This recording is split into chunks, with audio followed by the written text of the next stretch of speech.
What's up, everybody?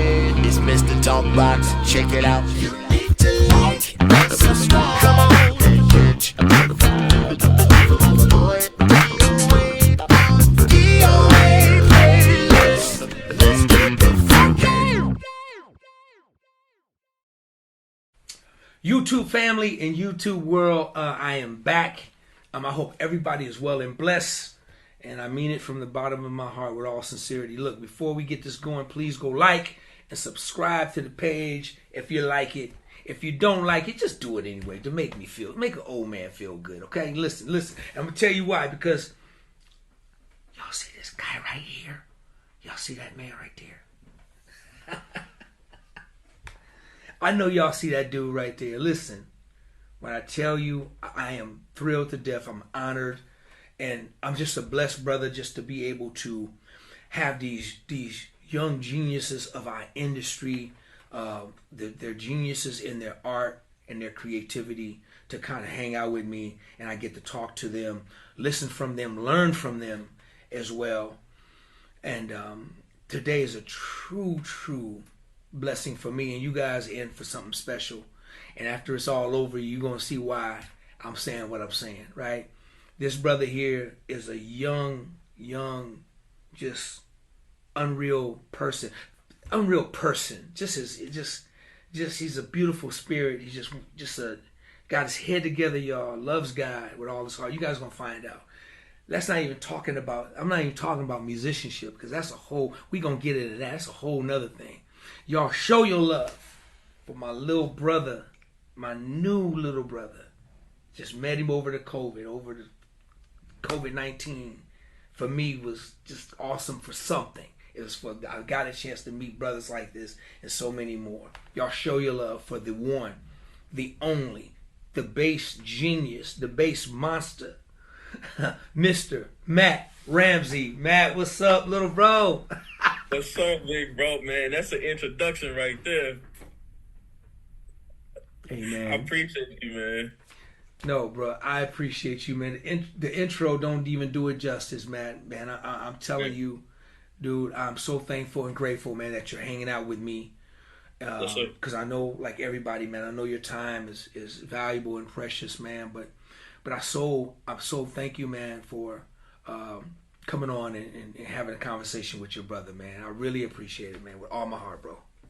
Man, the honor is mine. The pleasure is mine. Like, you know, this is dope because, like, you know, listening to the old records back in the gap and, you know, trying to, like, I find myself like in the in-between stage. So before YouTube really hit, I was listening to cassettes and, you know, like the DVDs and CDs. And so, you know, knowing who I, you know, getting a chance to talk to who I was actually listening to, I'm just like, you know, I'm mind blown right now. Just mind blown.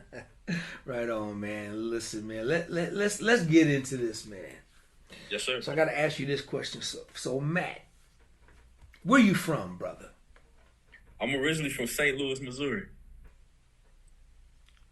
Okay, wait a minute. I think we got to cut this because I'm sorry, man. I phrased the question wrong, Matt. Forgive me. I did the same thing with Varro, and I gotta do a redo. Mayo, I gotta do a redo. Okay, hold on. 3, 2, 1. Matt, what planet are you from? I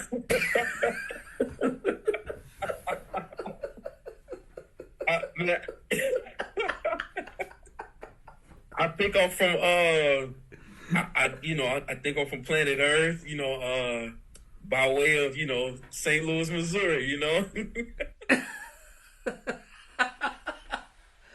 Man, listen, man. In all fun, man. Listen, dude, you're not from planet Earth, man. I'm sorry, man. Man. No. But I'll take St. Louis. We'll just pretend that's where you're from. We'll just play on that, okay? All right, now we back to the thing. But listen, man. Listen, we gonna get into how dope you really are, man, in a minute. So St. Louis, man, you're from city of St. Louis, from St. Louis, Missouri, right? Yes, Matt, so how old? Because you come from you come from a family musical background. Your whole family, man, is just dialed in. Mm-hmm. Talk a little bit about that, man. Your family and the background of music. Yeah, so it really came from my dad's side. My dad, he was a percussion player and a drummer first, and because he was so set in on becoming a bass player, like my pops had, like the straw broomstick, and with the straw and the hay on the end, and he like wrote in the notes on the broomstick, and was with the big boom box on the back of the toilet in the room, like. He was like, he was teaching himself that way. So like the drive, the dedication, the hunger, like that came from him. And, it kind of just trickled down onto me. That's crazy. Yeah. Broomstick in the bathroom, listening to, Patitucci, Commissioned, Foreplay, the Whinings, like his CD book and his music, like, it was so wide and like the variety was so huge. Like he used to have CD books, and that's where I got in trouble a couple times because I was wearing those CDs out the same way he did, the same thing he was doing. Like I just had that same drive, just like my brothers. So Matt, with a house full of brothers, man, how did you guys do it, man? Because everybody in your family is just talented, man, and ridiculous. So how did you guys make room, man? Tell me about the process, man, because that must have been something else, man, to have. Man, just tell me about it, man. How did that work out, man? Yeah. So it's 5 boys at the crib. The oldest 2, they were kind of, they were older than the last 3 of us. So the oldest brother, BJ, he plays bass. The second, Jonathan, he plays drums. The third, Nick, he plays drums. I play bass. And then my younger brother, Tim, he plays bass. So Pops was really set in on, like, family because he really didn't have a family. So his thing was, I wanted brothers. I wanted a family. Like, I wanted folks close. And I wanted something I could call my own. Now that I created what I wanted, I don't want y'all fighting. I don't want y'all at odds. We gonna love. We gonna care for each other. Like we gonna do it that way. And so that was pretty much like of course, brothers is gonna fight. Brothers is gonna have their moments where it's just like we gonna wrestle, be at odds. Maybe by like a few days, you might get to a week to where you just kind of like up and down the other brother. But it's just like after a while, it's just like we always knew that that love was like the number one thing. And so I feel like. Because the oldest brother, he was into music, but he was also, an entrepreneur. The second brother, Jonathan, he was extremely gifted as far as like athletics as well. So his thing was drums, music, of course, but he was also a hooper. So he would go do his thing that way. And then with Nick, football, drums, me, it was a little bit of basketball, really didn't take the football. And then, of course, music. And with Tim, Tim is the late bloomer because Tim really just became like, a bass player, but now it's just like, he sounds like somebody who's been playing for like, I don't know, maybe about like, 15, 20 years or something, but he's only been playing for like maybe 5 or 6 years. So that whole thing by itself is just like, that's ridiculous to think about. But I think how we made it work was my mom and Pops, like they instilled in us like, God, faith, the word, just like, this ultimate walk, that we'll get into with Christ. And for sure, just like, it's love above all else. So that's really how you have 2 parents, 5 boys at the crib, and we making it work. So they planted some priorities. You guys had to prioritize the thing, right? So which is really good, man. Yes, sir. So Matt, how bass is your main instrument, right? Because I know a lot of you jokers play bass, drums, keys. So bass is your main instrument, right? Yes, sir. Bass is my main instrument, and it's like I know how to get around on some drums, and I can communicate with drummers the best. But bass, that's my love. That's my dog. That's my girl. Like bass. That's my thing. So how old were you when you started playing bass?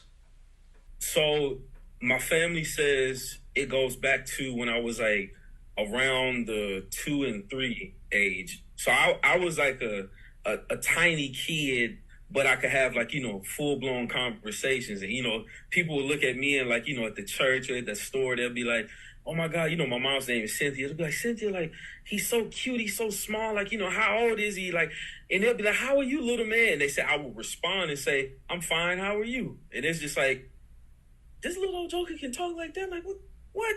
And so, I guess that was like a early development thing where I just understood and could do certain things early. So I was like 2 and 3 when I started going in my pop's closet. And you know how it is when you go in pop's closet, he got his work stuff, he got, his chill stuff, but then he got the suits and stuff too. The suits, the Maris, the Gators, like all that stuff. So I would move the suits and I would go in and grab a case. I really wasn't looking for a particular case, but he had a few cases with a few axes back there, and I would take them out, just start messing with them. And it's like I understood bass, like very early. And so I guess he picked up on it. And so after a while, when he would practice, hey, Matt, come in here, boom, boom, boom, boom. Play it like this, hold your hands like this, and do this and do that. And so from 2 and 3 going to 6 years old is when he bought a Fender Jazz bass. Seen it when I woke up. He was in the bathroom cutting his own hair. Of course, like, I went up to the bass, checked it out a little bit, was like, man, it's crazy. It's a Fender Jazz joint, black headstock, dark candy apple red. I'm just like, man, if I could do something with this thing, I'm going to do it. So I went in the bathroom and, he didn't even look at me. He's just cutting. Then you go in there and you touch that bass. And I was like, no, sir, I ain't touched the I ain't touched the bass. I ain't touch it. And he turned to me, he's just like, man, he said, I got the bass so you can touch the bass. Like, if this is what you want to do, I got you. If this ain't what you want to do, we'll figure it out. Wow. That's awesome, man. Shout out to your father, man. Sound like a brilliant dude, man. So when was it, what age were you, man, when you just like started really playing and just started like, so were you playing in church at any time, or how did it kind of get started for you, man? So my pops was playing in my uncle's church at this time, like when I was kind of like, coming into my own. Bishop Calvin Scott, St. Louis, Missouri, Believers Temple World Fellowship Church. And my pops would play, and my brother would be on drums, the second brother, Jonathan, he'll be on drums, pops would be playing, and it's like he would flip his bass so he could play, congos and, play percussion and stuff, then flip his bass back over, have his moment and just do his thing. And so I always saw that and was just like, man, this joker, this is like a superstar, but it's just like the superstar who I'm kind of looking at and admiring. It's also my father. This the dude that if I don't clean my room, I don't, do my chores, I don't do my homework, like, he gonna tap the behind and then go back to, doing what he got to do. And so it was really like an early thing around like the 2, maybe like 4 age.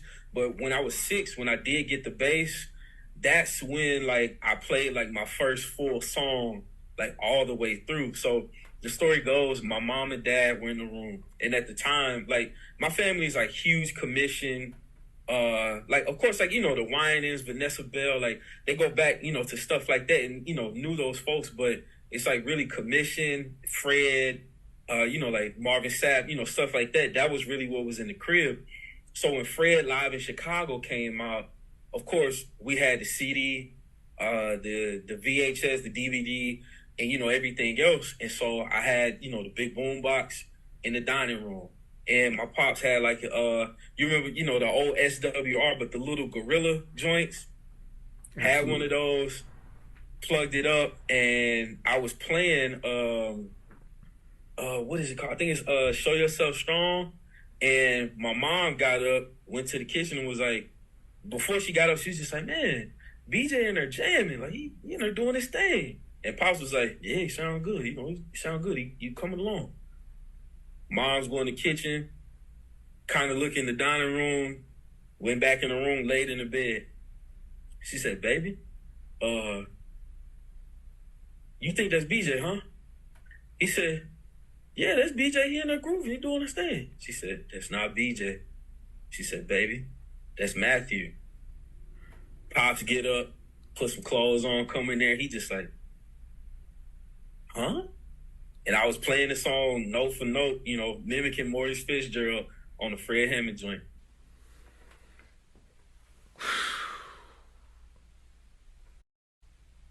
Wow, man, that's crazy, man.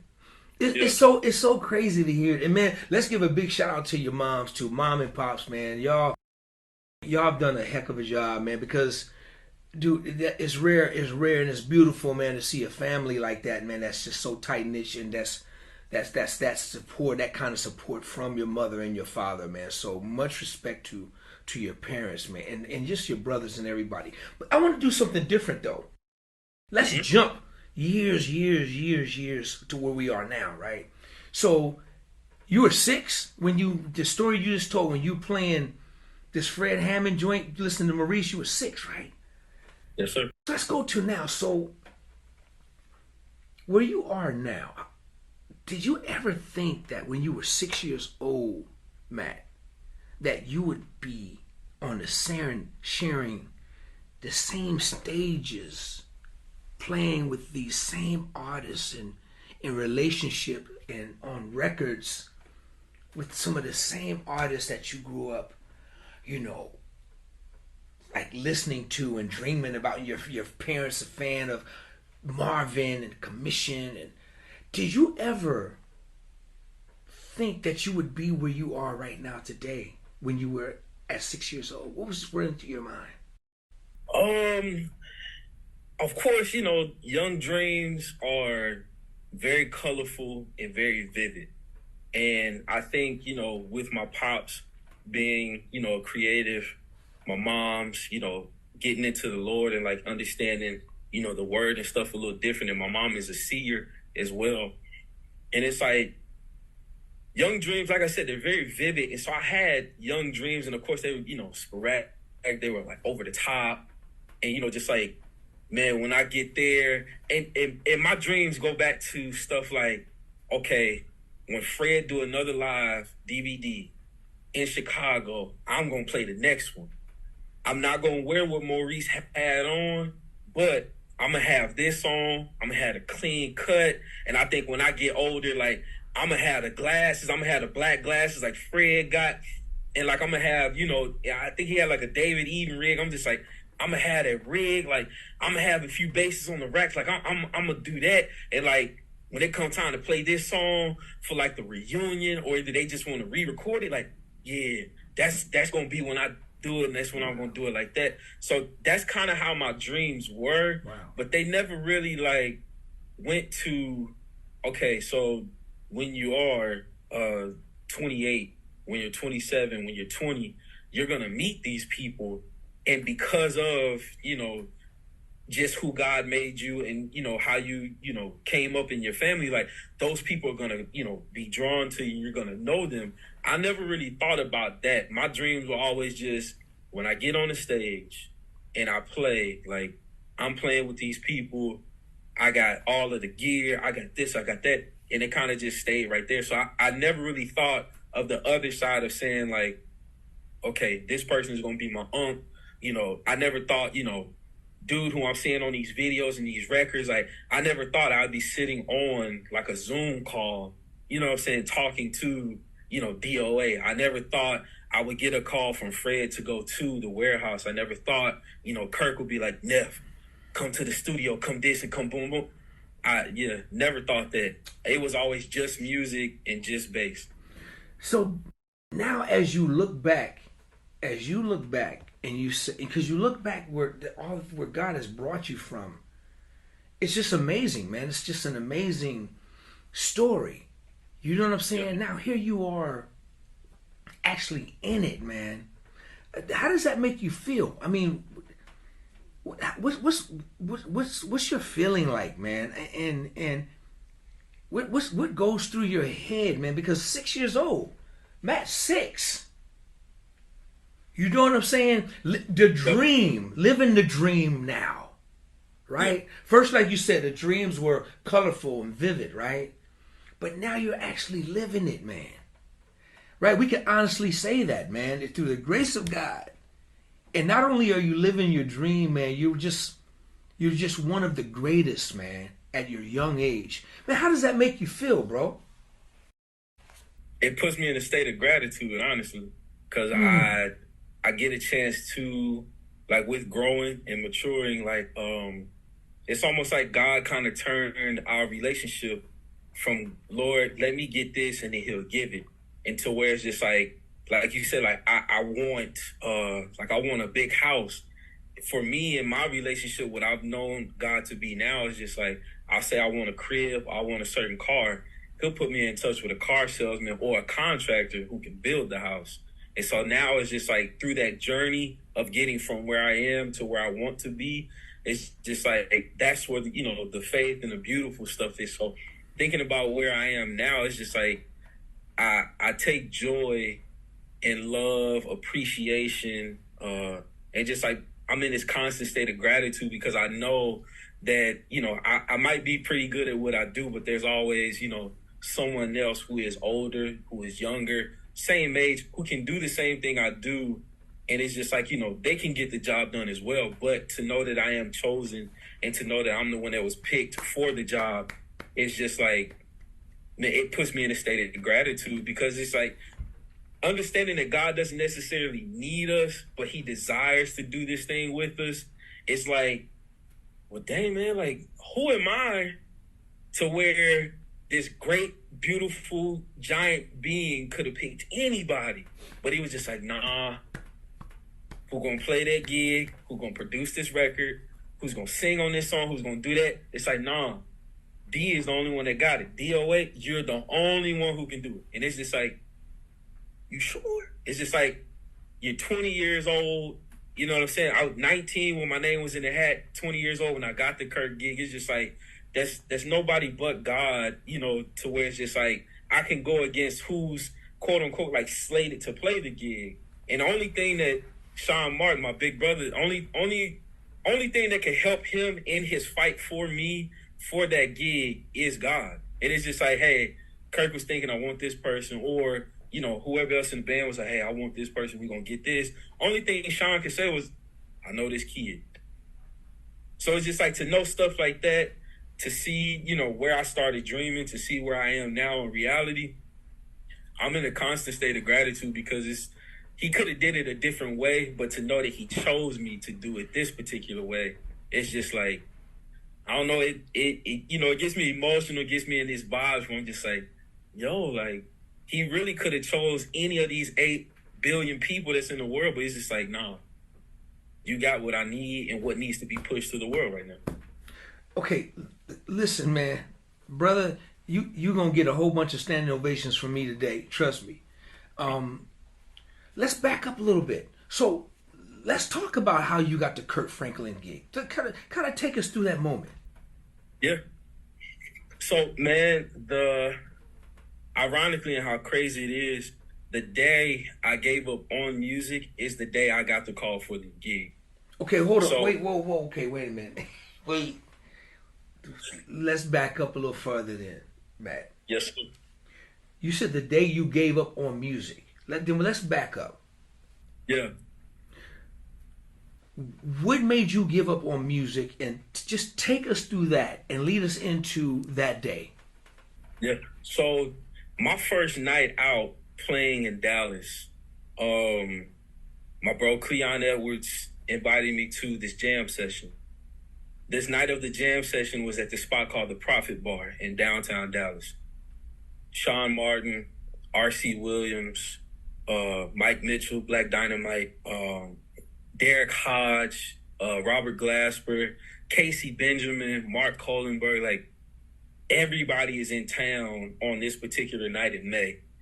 And I'm there, but I'm like starstruck because I'm like, as I'm shedding on YouTube, as I'm prepping for whatever this big break is going to be, as I'm prepping for that, the dudes who I'm mimicking and the dudes who I'm taking from their blueprint to add to mine, they're all sitting right here, like, in arm's length. Like, I can reach out, shake his hand, touch him. Like, it's that type of vibe.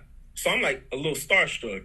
So I'm sitting in the corner, my pops is right here, and Sean, you know, anybody who knows Sean is just like, Sean is just one of a kind. And it's just like when he's in his vibe, it's just like, I don't know, it can't nobody do it like him. Ain't nobody like, he's just, you know, he's just one of a kind. And so it gets to a moment where there's no bass player to play this night, but I'm standing on the side of the stage with my bass bag, like, you know, my hands on my straps.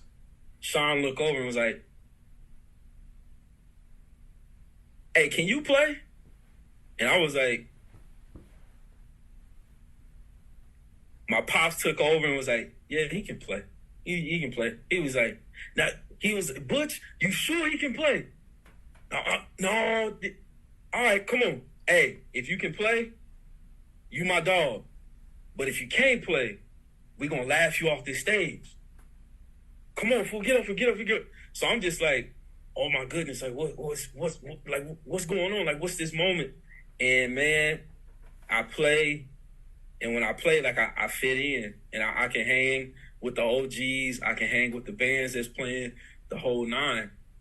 And so from that moment and that night was my introduction to Dallas. The following week, R.C. Williams, Erykah Badu's music director at the time, he called me for his birthday party and was like, "Yo, little bruh, you killed it at the joint, boom, boom, boom. I got this birthday celebration. Can you do it?" I said, "Yeah." He said, "I bet. I'm going to text you in a minute." So he texted me his song list, 20 songs. I want to say it's like a Thursday or something, Saturday, or whatever day it was. It was only a couple of days after he sent it.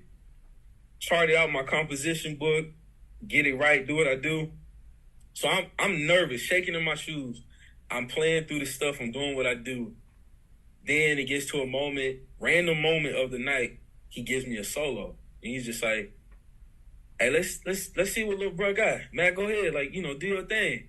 And normally when they give solos, RC will stop playing, Cleon will stop playing, whoever's on guitar, playing aux, secondary, whatever, everybody just stops playing to let the bass player just do what he do. So I'm just like, all right, cool. If that's what y'all giving me, then I'm going to express, you know, how I feel, where I'm at, you know, things like that. So I have a moment, play the solo, and everybody's just like, "Who's the kid? Like, where is he from? What's his name? What he's about? Like, who's the kid? Like, what is he? Like, what's going on?" And so from that moment forward, I link up with pretty much any and everybody in Dallas. Everybody who passes through, I'm linking with them. I'm playing studio, live, like the whole nine. I'm just doing it. So at this point, it's like, I want to say maybe like almost 3 years, a little bit over 3 years, doing the same thing over and over again. Playing multiple nights a week, lugging the rig in and out of the car, having people take me places before I had my license, like the whole nine. It's all of that. And so I get to a point to where I do it, and like I said, it's like 3 years, maybe a little bit over, just keep doing the same thing. And I'm just like, yo, why it seem like I just can't get past, you know, like whatever ceiling this is. And it's not to say that I'm not grateful for where I am, but at the same time, I feel like I can contribute more. I don't know what the more is. I don't know what I have to contribute. It's just a feeling. And so now I'm just like, I feel like there's more, but I keep doing the same thing over and over again. And it's just like, come back to the crib, certain amount of money. It's just like, I received more acknowledgement and more praise, quote unquote, than I did money. So I'm just like, I don't necessarily want it to, you know, be like that. I want more for myself. I want more for my family, you know, like the whole nine. So I'm just like, I just want to do more. I just don't know how. So in my mind, I think give up on music, get you a 9-to-5, climb the corporate ladder or something, acquire some money, like wealth and stuff that way. So I'm going to do that. So as I lay back on the couch looking at Netflix to get to that moment, Sean Martin rings my phone. "Little bruh, hey, will your church let you leave for a couple months at a time?" And I was just like, I mean, I think so, but I ain't never had to do that before. Like, I've done like a couple weeks with, you know, you on the road, RC, whoever else, but I don't know, I can ask. I'm just like, why would you want me to do that, though? And I'm talking to him just like this, and he's like, he's lights, camera, action, he's Sean on the other end on the phone. And I'm just like, why you want me to do that, though? And he's just like, well, I mean, it ain't solidified right now, but I'm going to put your name in the hat for this Kirk Franklin tour. If you get it, you're going to have to be gone for a minute. Could be, you know, spot dates through the rest of the year. Could take the gig on afterwards. It could be a whole thing, but I just want to put that on your radar. Don't get too excited. But just in case, I'll put your name in the hat and we're going to see what happens. So that moment alone was enough to kind of snap me out of that vibe of saying, like, I'm giving up on music, not because of the gig in particular, but to know that I thought I wasn't necessarily seen, or I thought no one kind of knew, like, the work I was putting in. So in my mind, I'm just like, man, like, ain't nobody seeing me. Ain't nobody really talking about, you know what I'm saying, the progress. Everybody's just like, yo, put him on the gig. He gonna kill it. Give him a solo. You know, it's gonna be a thing. And I was just like, I thought that was it. And I thought no one else saw, like, quote unquote, like, my desire for more, or my longing for something greater than where I was. But, you know, lo and behold, Sean did. And even before Sean, God did. And that's, you know, got that call. And after that initial, you know, radar call, I want to say, like, the next day or 2 days after that, yo, Kirk Franklin's manager, boom, boom, boom, want to see if you can do the tour. Had my phone, put it on mute. I said, can you give me a second? Put my phone on mute, threw this joker, and ran across the crib, came back. My family like, what's going on? What's this? What is that? Boom, boom. I'm like, I'm about to be out with Kurt.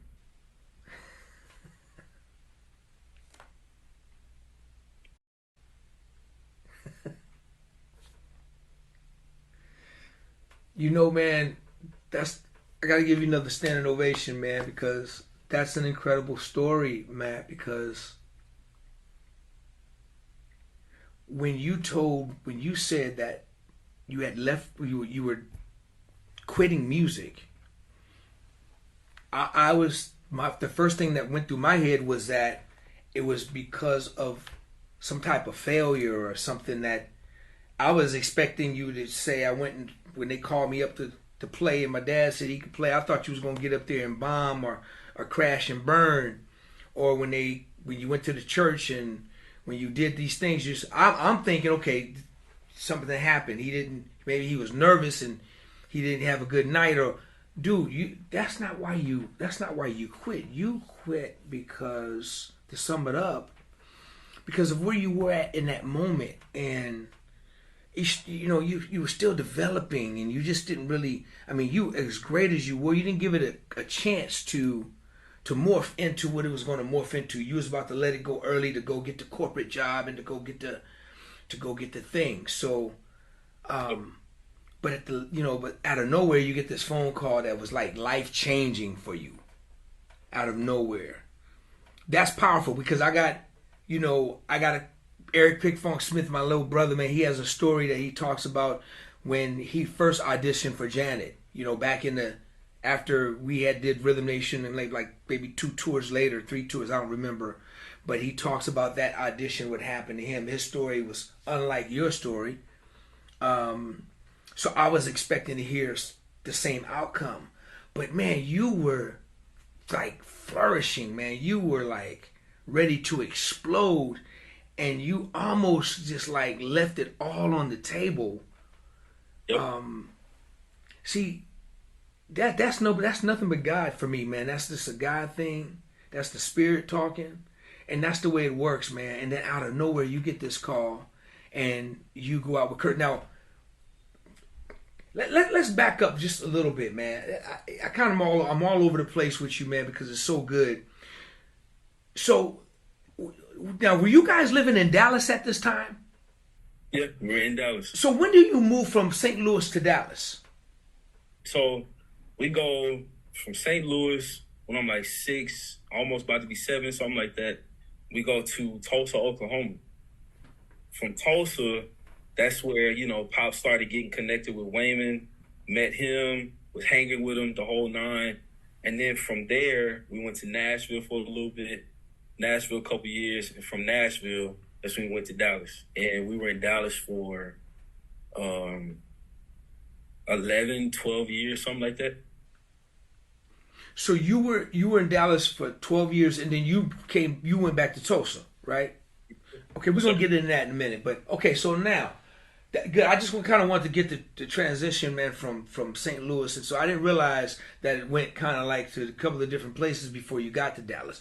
So, how good was Dallas to you, man? Dallas must have been great for you, right? Dallas was everything I needed and more. I think with Dallas, like that was the place where I kind of got the opportunity to be under some great wings. I got the opportunity to find my footing. I got an opportunity to jump out of the nest and to figure out who I was as a person, who I am as a musician. Further my walk with Christ, like it was like Dallas was everything for me, man. Like that Dallas was the city of first gigs, like starting, like leaving the crib to go on the road, leaving the crib to go overseas for the first time, leaving the crib to, just go to like sessions. Like Dallas was like, that was like the Mecca, and that was my home. And like, Dallas was everything. It meant everything to me. I thought in my mind, I'm never moving from Dallas. I'll just be, like the OGs that's there, or just be like, just an old dude that's kind of just like chilling there. Cause I like the pace of the city. I like the people, the food. Like I was enjoying everything.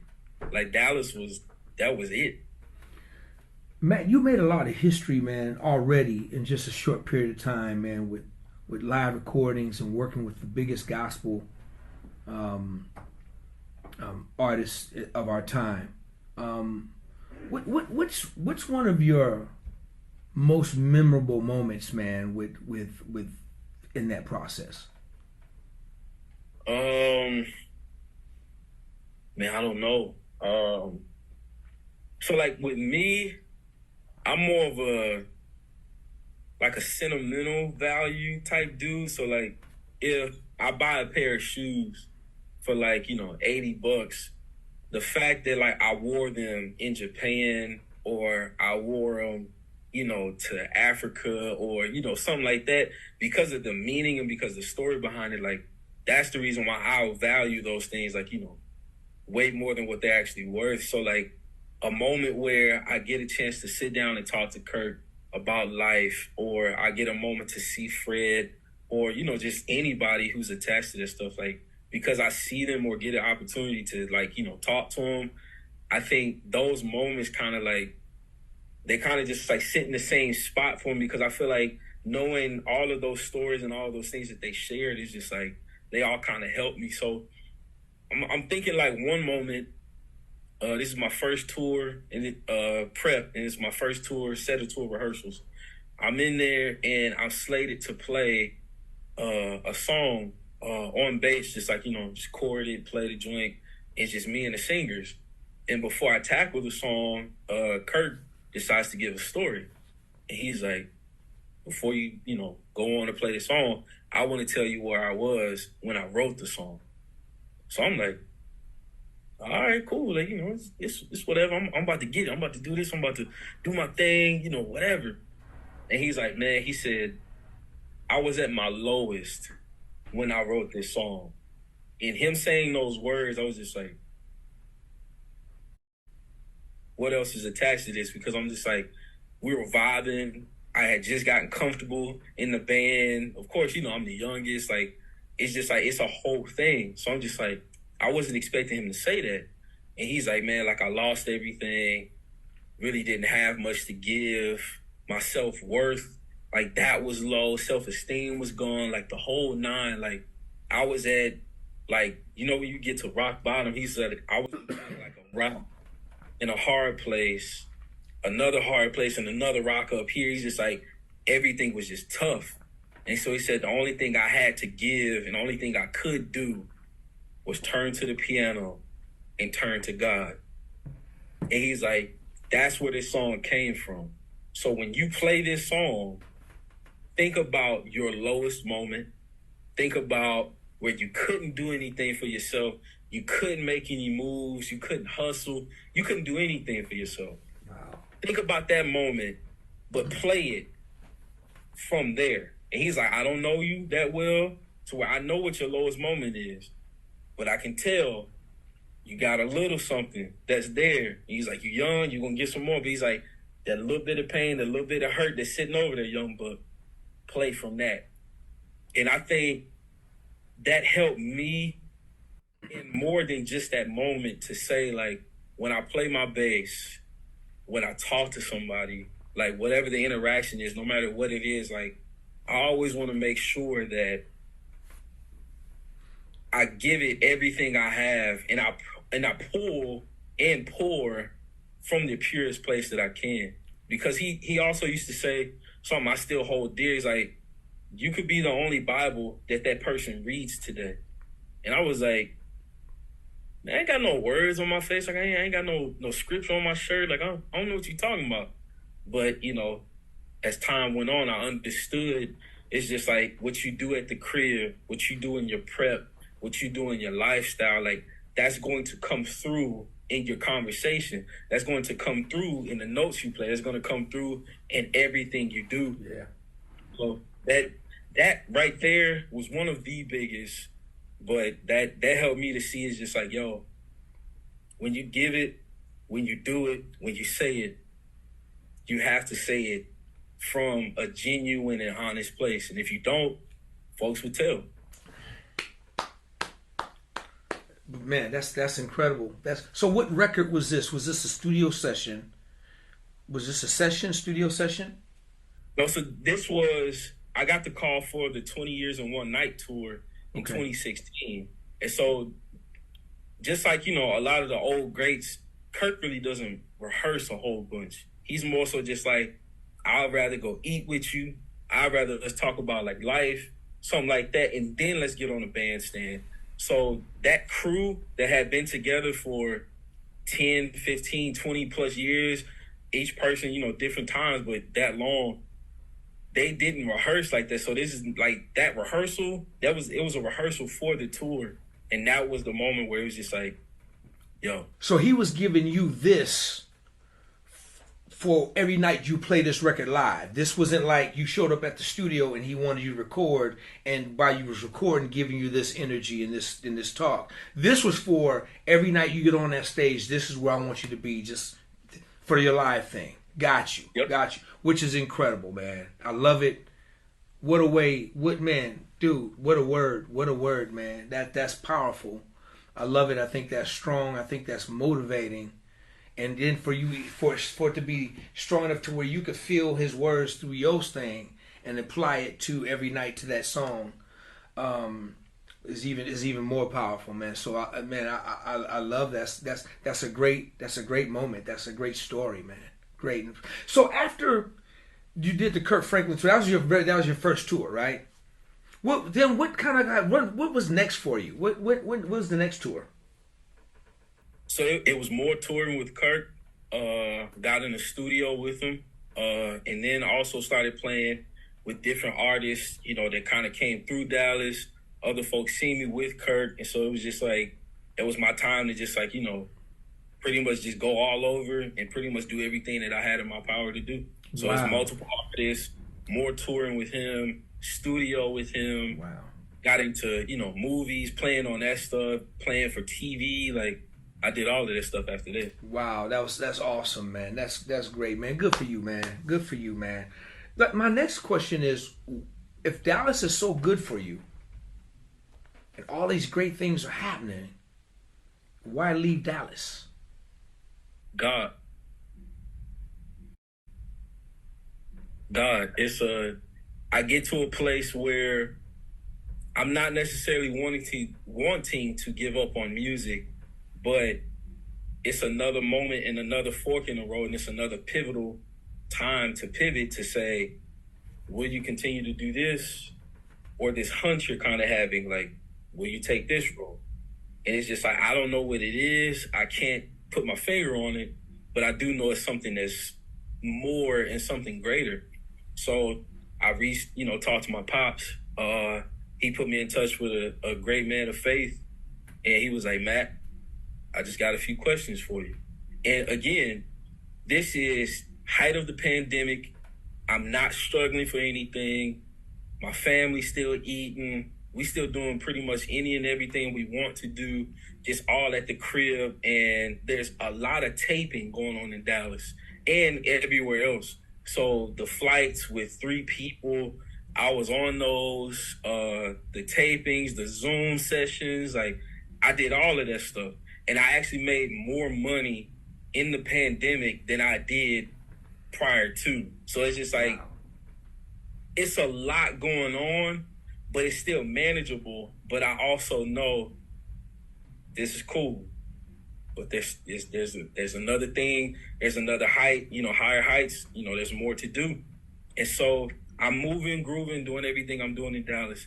Talk to the great man of faith, and I'm just like, yo, I feel like I'm losing it, but this is the most money I've never had, managed, kept. This is the freest I've ever been with my time. I'm practicing, I'm playing sessions, shows, like I'm doing everything, tapings, but it feels like I'm low-key losing my mind, and I'm very confused. So he said, I got a few questions for you. He said, the normal food that you eat, do you enjoy it? I was just like, nah. He said, the folks around you that you love, how do you feel about them? And I was like, well, I mean, they not changing, they not doing anything, but it seemed like everybody's kind of getting on my nerves. And they're not doing anything wrong. But it's just a feeling I have, and it's just like, I don't want to be bothered. And he was just like, the things that you love, the things that you put your time into, music, people, inviting folks over to eat, the whole 9, you're not really interested in any of it anymore, are you? And I was like, nah. And low key, last night was one of the first nights where I picked up an axe, tried to play it, couldn't connect. And he was like, if I could submit to you, I think you're going through a change, but it's a shift that God is telling you, and he's showing you rather, that everything that you think you can turn to, everything you think you can run to, everything you think you can find identity in, the whole 9, you can't do it with any of that stuff. So the things you're turning to, he's turning them against you. You have no other choice but to turn to him. And so I'm just like, whoa, that's a lot. So shortly after, I go on a fast. Start fasting, start praying, start reading, the whole 9. Then I get reconnected with Pastor Mike Todd from, Tulsa, Oklahoma. And that's how the transition happened to come from Dallas, to go from Dallas to now coming to Tulsa.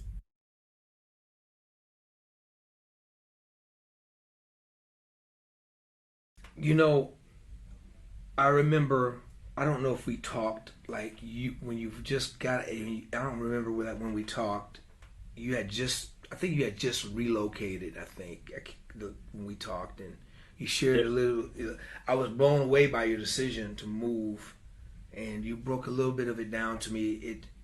It made so much sense then, and it even makes more sense now, because I've watching you and all the great things that are happening since you made that move, man. And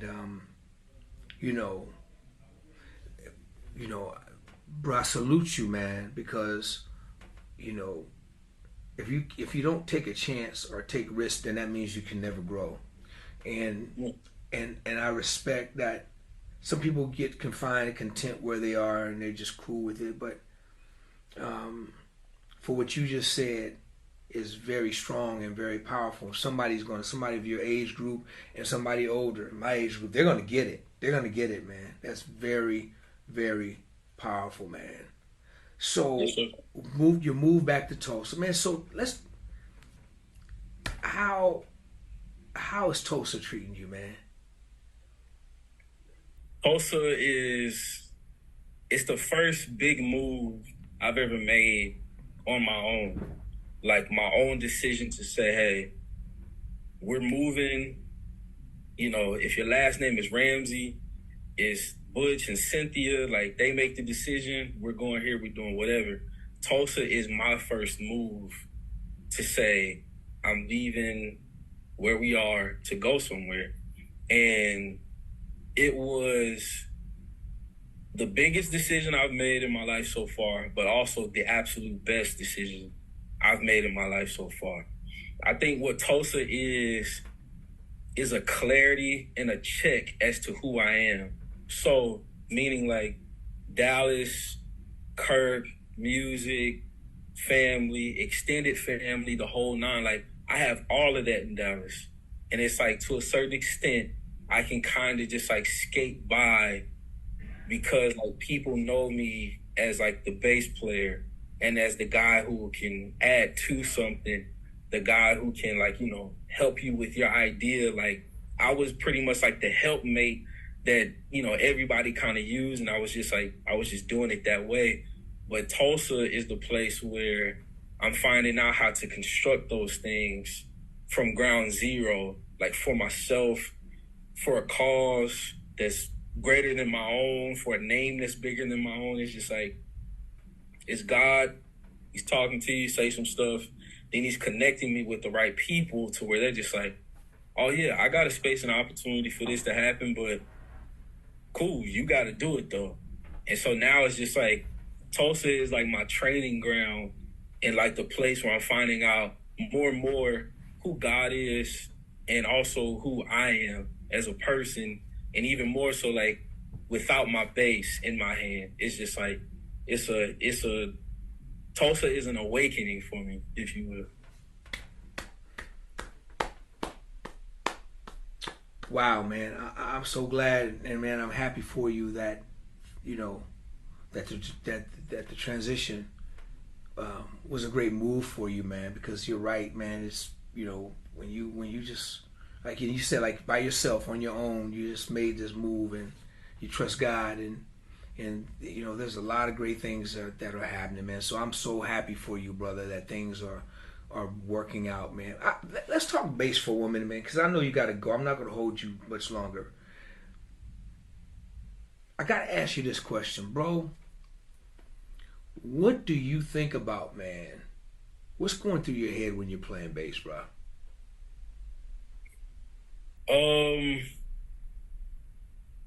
Playing bass, it's like, it sounds like a lot, but in my mind, you know, it's really not. But bass is like it's almost like my heart and who I am is kind of like displayed through my playing. Like, I love to help people. I love to connect the dots, if you will. Like, I love to just like, I love to string things along. I like to be, you know, sporadic. I love to like, you know, just, I don't know, just like, I guess like turn up a situation or pretty much just like help someone to an extent in which I would help and love on myself. And so when it comes to bass, it's just like, that's my opportunity to do those things, but musically. So like if I hear a keyboard player play something, I'm just like, I can't play, you know, 8 notes at a time, or, you know, maybe you're only just playing 3. I might have another 1 note or 2 notes to add to that. The drummer plays a certain rhythm. I'm just like, yo, that's incredible. What if you had to play that thing again, but I changed my roots? What if the guitar player is playing something like, you know, I want to vibe and get in on that. So like, music is, playing bass is like, it's a joy, and it's a, I don't know, man. It's just like it's just a time to kind of just like, you know, express love, express like, you know, peace, you know, be aggressive, you know, be kind and sweet in moments where I need to be. It's just like, bass is just like that time where like, if I'm feeling something, like, I just let it out. If I want to help others, like, I just want to help. So it's just like, I don't know. It's like, I've always understood it and I could do it. And even now, like, I can't necessarily play everything that I hear, but it's just like trying to play everything and trying to just add as much as I can, or subtracting what I need to subtract with holding down the bottom and the low end. Is just like, bass is like, I don't know, it just does something to me to where it's just like I kind of just put myself in that mind state, like that state of mind where it's just like I want to help, want to be of service. I just want to, like, you know, I don't know. It's just like I just want to express love in a sense. Like I just want to, yeah. It's kind of just what all flows through my mind. Like I said, it sounds like a lot, but in my mind, it's just like, nah. I just want to love on everybody. I just want, you know, just want everybody to come in real quick. Matt, the reason why I asked you that question, man, and dude, I'm gonna be playing the last 2 minutes of what you just said over and over and over and over and over again. Why? Because Matt Ramsey is one of my favorite bass players that's out there, period. And the reason why I asked that, see, this is just my perspective. I believe that every player has something to offer that belongs to them, and it's theirs, and that's who they are, and that's who they're going to be. And, you know, so for me, when I sit down and watch you play, there's no way I can go pick up my bass and try to play what you're playing. There's just no way. It's not. It will never happen. Yeah. But the thing about it is, and that's not what I want. I want to know what you're thinking, man, because if I can get inside your thought process and I come across a situation to where I'm in a moment that I need to create something, I get to say, this is what Matt thinks. Let me think about what he thinks. And then I get to apply that to my thinking, right? And then that belongs to me. I'm not trying to be Matt Ramsey because I can't. Nobody can. You dig what I'm saying? I mean, it's good to have people, man, that watch you and then they'll go and they'll play every note you played on your solo, and that's cool if that's what you want to do. But, man, I'm the type of guy to where I just don't look at players for what they do during the song and how many chops or how they, you know.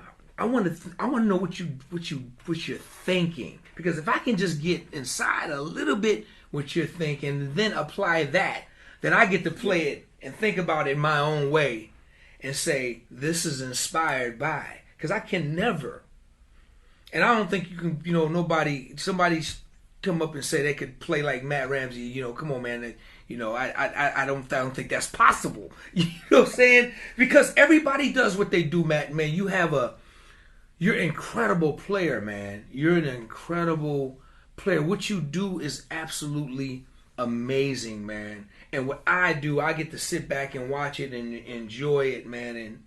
And I oftentimes I say, I got to talk to your pops and moms, because I think they should have made you guys take more naps, man, because y'all, you need to go to bed right now, man, because where you play, you got too much time on your hand. So you pops, y'all should have made him go to bed or get a nap or something, because dude, the way you play, and I'm not just, I'm loving on you in real, bro. This is real time. This is from my heart, man. Dude, you are one incredible genius on that piece of wood, man. And I love, man, what you do on it is absolutely incredible, man. And everything you just said, your thought process, it makes sense. This is the same reason why Kirk Franklin had this conversation with you in the studio. This is what I want you to think about. He didn't say, this is what I want you to play, young man. He said, think about this. Here's my story. Put that into that. Now you're thinking, okay, wow, I got to go inside what this brother has given me inside his thoughts and his mind and his yada, yada, yada, and I got to like really figure this out. And it became something great. I'm sure he had to be happy with it, because I'm sure he didn't miss the mark, because he's getting inside, you're getting inside his head. He's giving you what he's thinking. Dude, I want to know what Matt Ramsey thinks. I want to know what Tim, I want to know what your brothers think. I want to know what Ethan thinks. I want to know what, Fitzgerald, I want to know what you guys are thinking. So then I can say, man, I can't play like Maurice, but man, Maurice would do it like this, or I think he would do it like this. And then if it's cool, people gonna be like, yo, D, that was, I'm like, well, really, that wasn't, I was kind of getting in the mind of somebody else. So basically, I kind of stole that. I didn't steal his lick because I could never play it, but I was able to get the way he thought, how he thinks, and I think that's most important, man. I think a lot of us miss that. And I was one when I was growing up, being a Verdine White fan and Stanley Clarke fan, and trying to slow the records down and listen to every lick and learn everything. And dude, I come to find out, I said, man, I don't live in Verdine's world. I don't live in Stanley's world. I gotta find my world that I live in and figure that part out, but still love on these guys and take it. So when I watch you play, man, I get that same feeling, dude, from as a bass player, watching this dude play your melody, the way you think your chords, and dude, your touch, man, is just incredible, dude. Just incredible. I want to keep inspiring, man, on the bass guitar the way you do. Keep doing what you're doing. We're gonna be waiting on that project.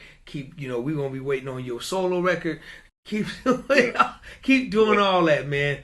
Finally, man, what are you doing? What are you doing these days, man? What is Matt Ramsey doing today? Man, so I'm now getting into writing and producing, and like I've always been a guy that like I would do this thing called looping, and, take the TC electronic ditto pedal and just loop some stuff and just do it or whatever. But a few of the homies just kept telling me like, yo, I don't think you should just like let that stuff live in your phone and just leave it on a voice memo. I think you need to put that in Logic, Pro Tools, whatever, and like make some songs out of it.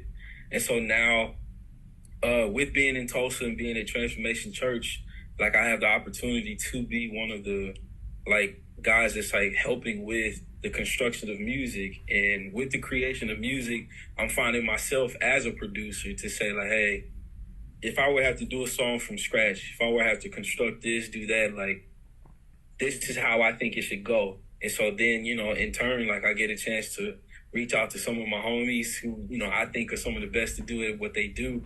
And we just start, creating some stuff. So finding who I am as a creative, as far as like constructing a song, as a producer, as a writer, like I'm figuring out, all of this stuff right now. Man, I think that's dope. I think that's great. Another ovation to you, bruh, because, that's another whole different part of your legacy that you get to create that belongs to you and leave behind, man, your music, man. And so I'm so glad you're getting to. In fact, do something different. In fact, I gotta share this with the world, the YouTube world. Matt Ramsey sent me a couple of productions. Now, they're still raw productions, but I was blown away, and I want y'all to check this out. I'm gonna play a little bit of this one right here. This joint that he sent me. It's a track. It's called Maybe Master, and so I want you guys to check a little bit, just a little. Matt, can I just give him a little taste, man?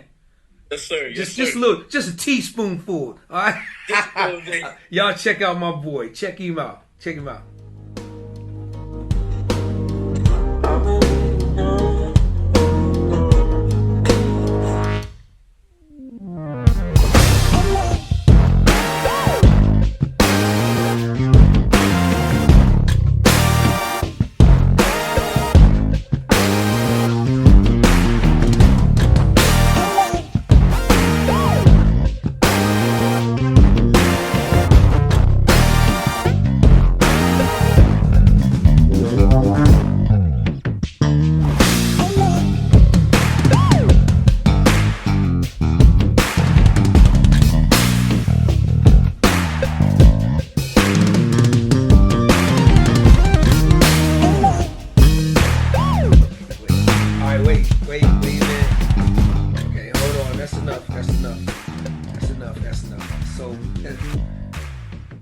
So, Matt,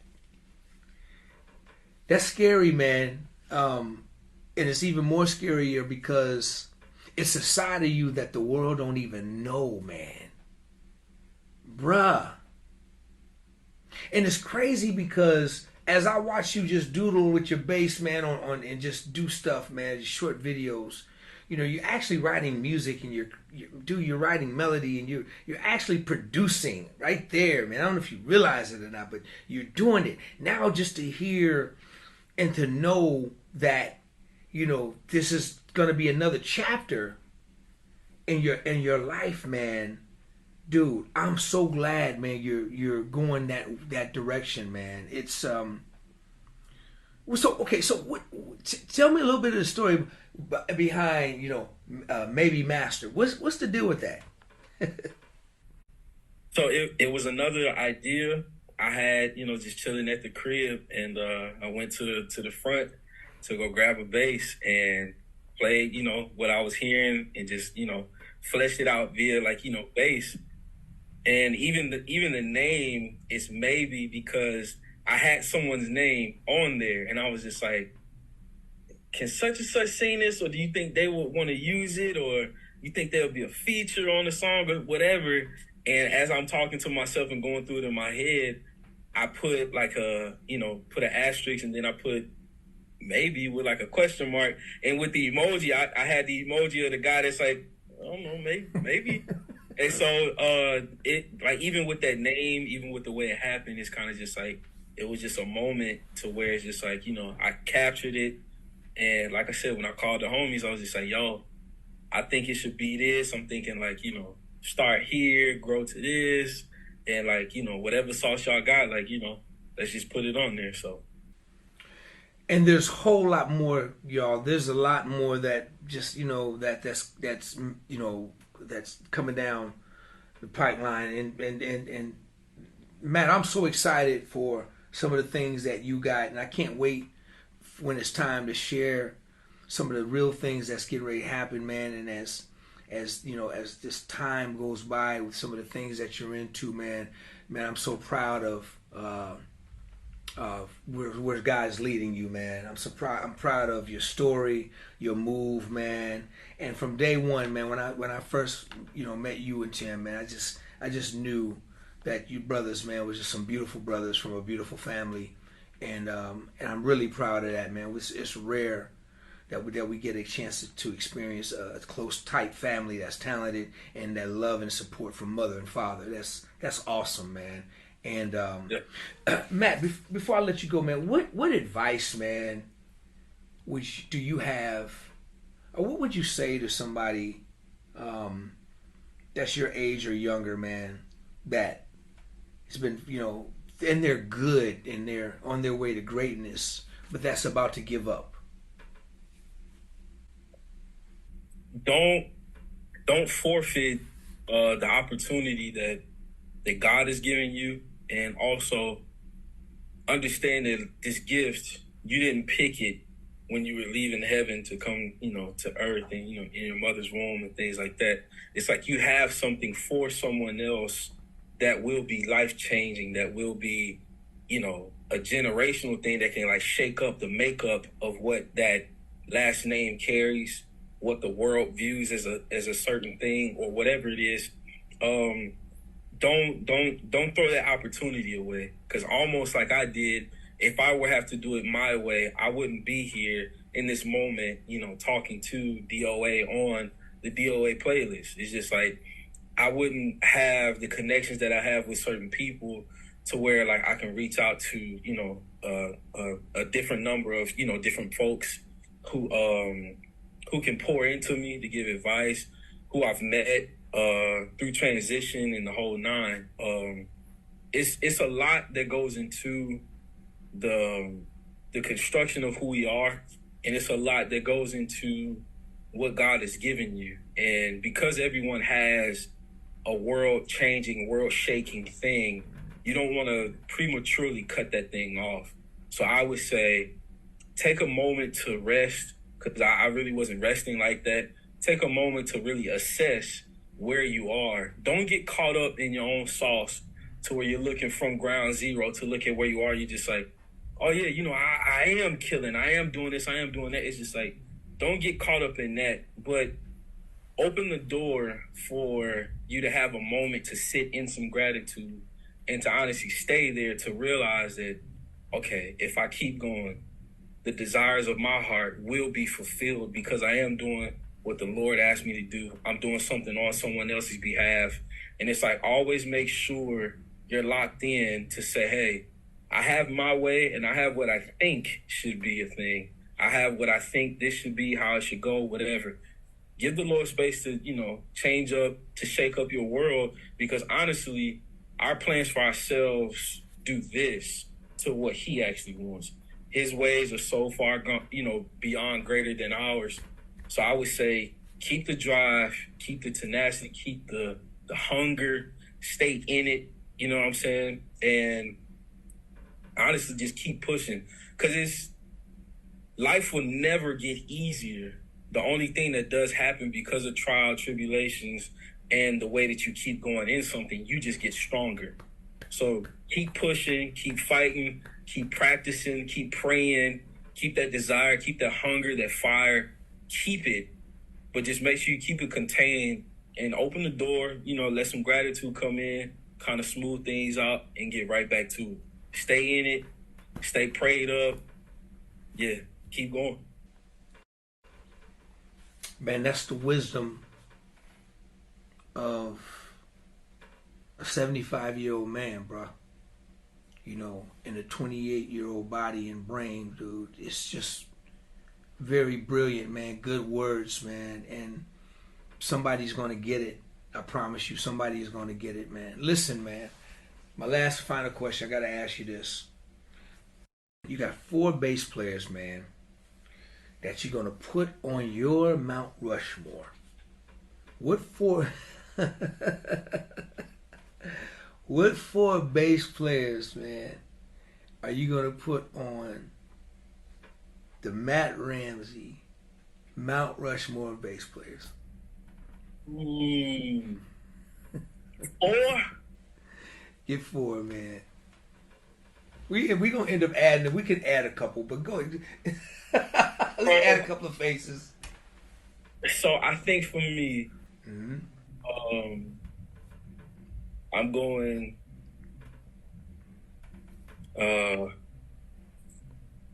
Marcus Miller.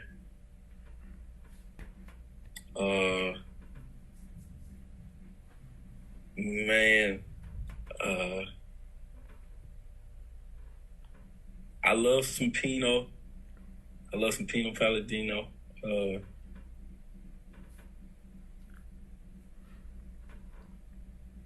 Honestly, and don't cut me off when I say it, but I'm not saying it's just because, I'm on your joint, but DOA. And like I said, you big bro, you can't cut me off just yet. And the reason why I say that is there's a certain like fearlessness that you played with. And a lot of times, a lot of dudes would ask, hey, what made you think about this? What made you go for this? Or that's unconventional, or that's this and that's that.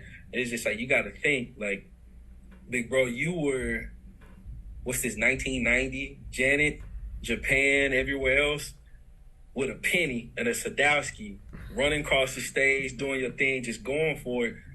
But you're making it feel good. Tone is crazy. Placement is crazy. Dance moves is out this world. It's just like the whole nine. Like it's, you kind of doing the thing. So, DOA. I listened to a bunch of Goucher, and I was on a lot of Goucher. So I think Marcus, I might reconstruct this. Marcus, these are the dudes who helped me find my identity. Marcus, DOA, Wayman Tisdale, Andrew Goucher, and the honorary, mentions, Jocko, Victor Wooten, Victor Bailey, John Patitucci, Brian Bromberg. Then the list is Kai Eckhart, who I listened to earlier, Ethan Farmer. There's so many, and I'm missing a whole bunch, but I think, those 4 with the, honorary mentions, like, I think that kind of makes up a general assessment.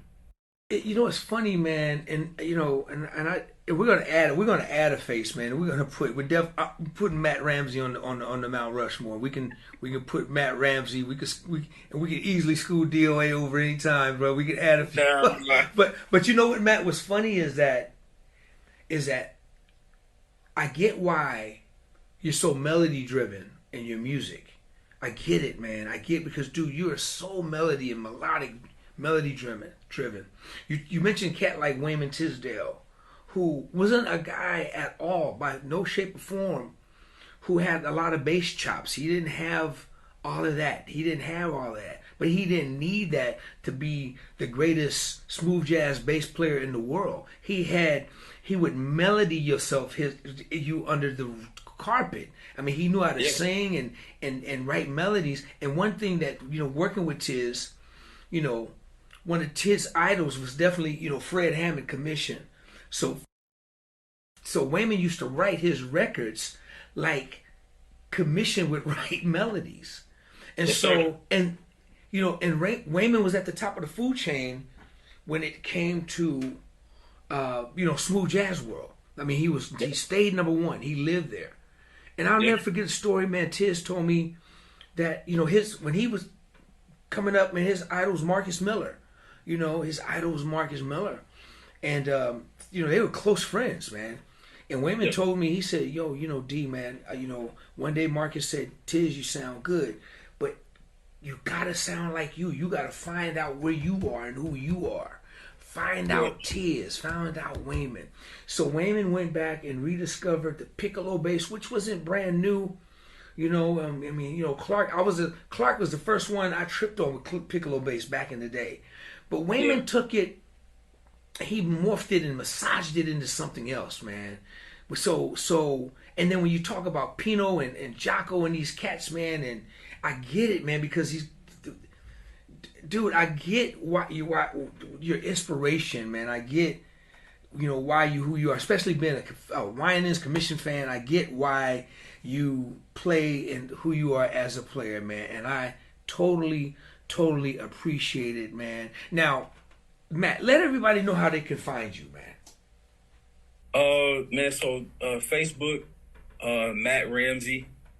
On Instagram, The Real Matt Ramsey, RAMZ. I really don't do, but I don't have Twitter, Snap, and all that stuff. So it's just really, you know, IG and Facebook, Matt Ramsey, The Real Matt Ramsey. Get in touch with me over there.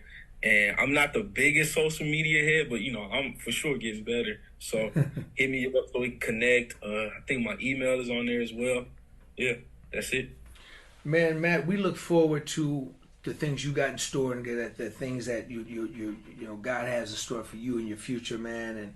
And I can't wait till everything just manifests and then we can come back and talk about some of the things that you're doing out there. And man, I'm gonna keep you lifted up in prayer and, you know, in all your endeavors and everything, man. And bro, like I said, man, I really thank you, man, for hanging out with me, man. It's just incredible, man. It's great. I've never embraced my brother, laid eyes on my brother in person, gave my brother a hug, but man, you know, I feel like, man, that I'm so connected to you just through the social media, the phone, or contact, man, and just being able to watch you and support you, man, and watch you be the new come up of the new generation who are reinventing how we think and how we play. And you know, you're one of those brothers, man. I promise you, man. Just don't ever change, man. Stay who you are. And man, I appreciate everything that you've, you know, all of the advice, man, that you've given and your stories, man. It's incredible, man. Incredible journey, incredible story, man. And I wish you nothing but the best. And man, may God continue to bless you to keep getting greater, man, and pour into you, so that you, you know, be able to see all your dreams, man. All your dreams just manifest, man. I really appreciate you, bro. Man, appreciate you, big bro. This is, like I said, a pleasure, honor. It's all mine. Thank you. All mine, man. Y'all, listen.